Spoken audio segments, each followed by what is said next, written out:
My name's Mike Dawes, and I've been playing guitar for about, 23 years. First experience of hearing a guitar was Oasis, What's the Story, Morning Glory. My dad bought that album when it came out, and I remember I guess I must have been a 6-year-old or a 7-year-old, myself and my little sister would put it on, listen to particularly the title track, Morning Glory, and take the cushions off the sofa and jump up and down on them because that sound was just so epic and huge. And that was my introduction to rock and roll. And the first experience of seeing a guitar played live, at least, was Green Day, Wembley Arena, 2002. Life-changing. My relationship with guitar now is a little bit different. It's a little less innocent, and that's kind of inevitable. I've been fortunate to be making a living playing guitar since, I guess, 2012, something like that. And whether you like it or not, that means that part of your responsibilities to take care of those around you, to take care of your bills and things, rely on playing guitar. And that will inevitably change how you look at it. I don't like that it does, but it does. It's just a fact of life. It's one of those things. But my relationship with guitar from the pure emotional and creative point ebbs and flows between the joys of touring and the joys of being creative. And when I'm in an off-tour creative mode, they are fewer and further between nowadays, admittedly. But when I am, it's one of complete tunnel vision and love and joy. I guess to begin with, the guitar gave me a sense of belonging when I first started, and that, I guess, is still true today. When I first started, I was into music and keyboard and trumpet and other instruments before I was even into guitar, and the only reason I picked up a guitar was actually to fit in at a new school, because the cool kid at school had a guitar, and I wanted to join his band, and he didn't want a trumpet player or a keyboard player.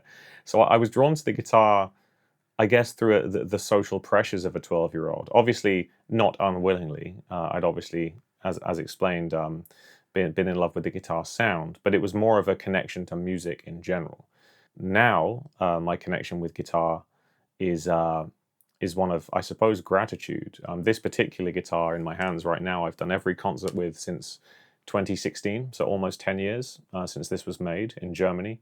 And it's taken me all over the world, to every continent. And I always had wanderlust as a kid. So sometimes I'm profoundly grateful to this specific guitar for affording me those opportunities to see the world and get experiences that inform future compositions and arrangements. I can't really imagine where I'd be without the guitar, honestly. It's funny, saying that I was drawn to the guitar specifically as a way of fitting in is true, but upon reflection, I can't really imagine where I'd be now if I didn't make that choice. As soon as I played that first note, once I got the two fingers working together and I played that first note with a little bit of vibrato, that was it, game over. It became my identity. Like a lot of guitar players, I became the guy at school who played guitar. I became the guy at college, the guitar guy. The guy at university who played guitar. Like that's just became part of my identity. And I was actually having this conversation with a close friend recently, having, I've just come off a lot of touring this year, maybe 6 months, more or less straight touring. And I was having a chat with them over a pint. And I was finding it hard to separate where the guy who plays guitar ends and the human being begins again. Because when you come home after a long trip of being essentially a persona, it is hard to adjust back to who you really are. That now I try not to have too much of a distinction between those two, but inevitably there will be one. Be it something as simple as always being smiley. If I'm creating music that someone's responding to, and I'm putting myself in a position on tour where I'm surrounded by people who have received positive joy or whatever it is through music that I may have made, my mood and my personal life and my family problems and things become secondary or become irrelevant. And then when you come home, it's like a hard reset. But that transition is very, very difficult to deal with. And I'm finding it increasingly harder to deal with at the moment, I would say. So the question, how does the guitar make me feel? Right now, confused. grateful for it, but I'm confused by it. I'm a little bit figuring some things out.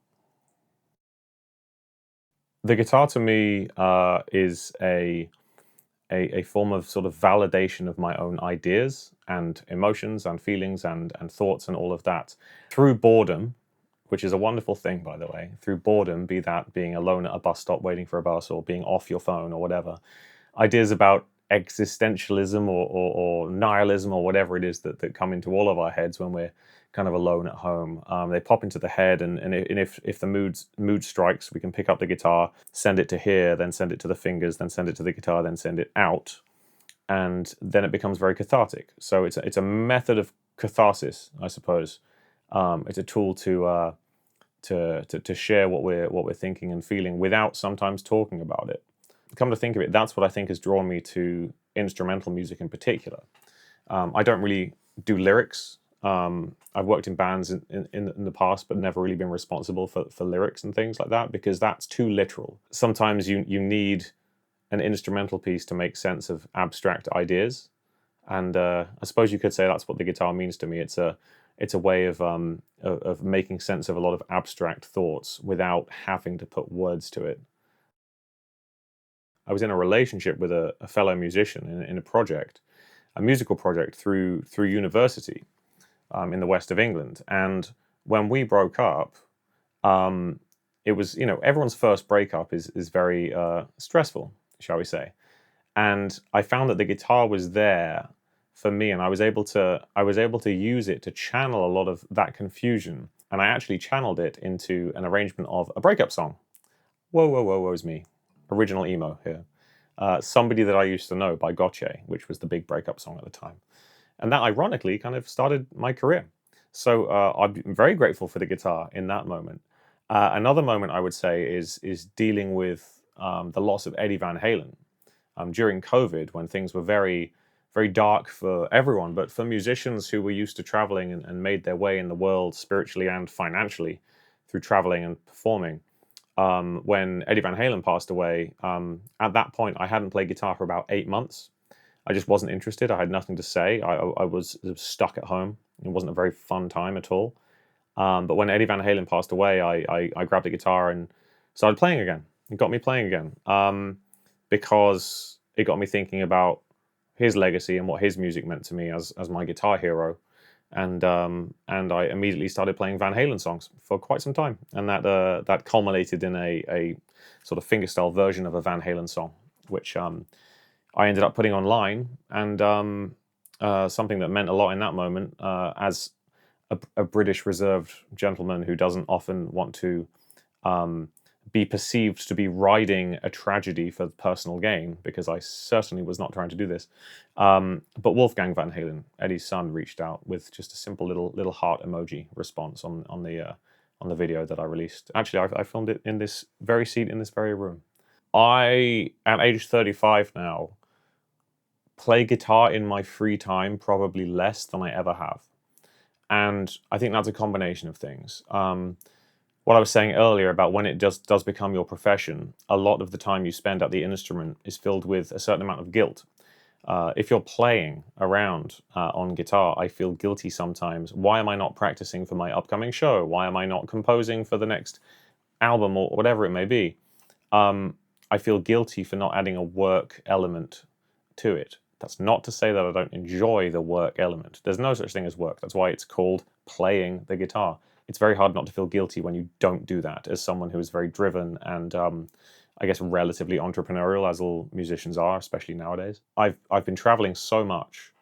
I've been traveling maybe 10 months of every year since 2013, except for the COVID lockdown. And what that means is that when I do have free time, I don't want to play. I want to go on a walk. I want to go to my local cafe. I want to see my mates. I want to see my family. So there isn't a lot of drive there. But when the drive is there, and it can come from any surprise circumstance, case in point, my anecdote about Eddie Van Halen, if the schedule is clear, all I want to do is play guitar. And I will just play all day, all night. I'll forget to eat. It'll be like when I was a teenager.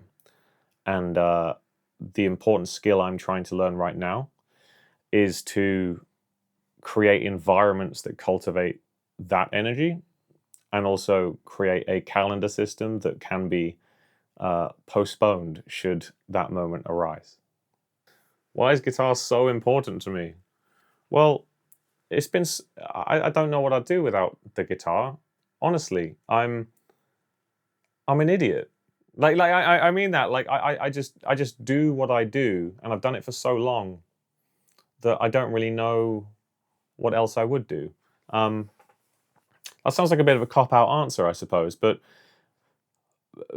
everything I've done since I was 12 years old has been about the guitar. My social life is built around the guitar. My friends are all over the world. My core social group is all over the world because of guitar. My all my life experiences have been brought because of the guitar, mostly because of this specific guitar. And I don't really know where Michael Dawes, the human, ends and this guitar guy begins. Um, yeah, I haven't given that hypothetical enough thought to know, and it's quite scary. And actually, considering that answer, it is quite scary because yeah, I don't know. I hope I never have to find out. There's practical advice and there's spiritual advice. I mean, be good to everyone. This is pretty much, I've worked with so many people over the years now at this point that I've seen lives have been affected by people behaving poorly towards them, and lives have been affected by people behaving positively towards them. And music is very powerful for the latter. I've seen people pick up a guitar and just play to someone and seen all their worries drift away. And this is one of the reasons why I've focused so much on traveling and touring. There's a selfish element, which is being a tourist, seeing the world. I want to go everywhere. But the more selfless element, if you could call it selfless, is letting people forget about their worries for an evening. In real life, when you have a captive audience in a room, there isn't really anything like that. That doesn't exist online. Being in a room and taking someone on a 2+ hour thing, this indefinable thing, is such a ridiculous privilege to do, and it enriches you as a human.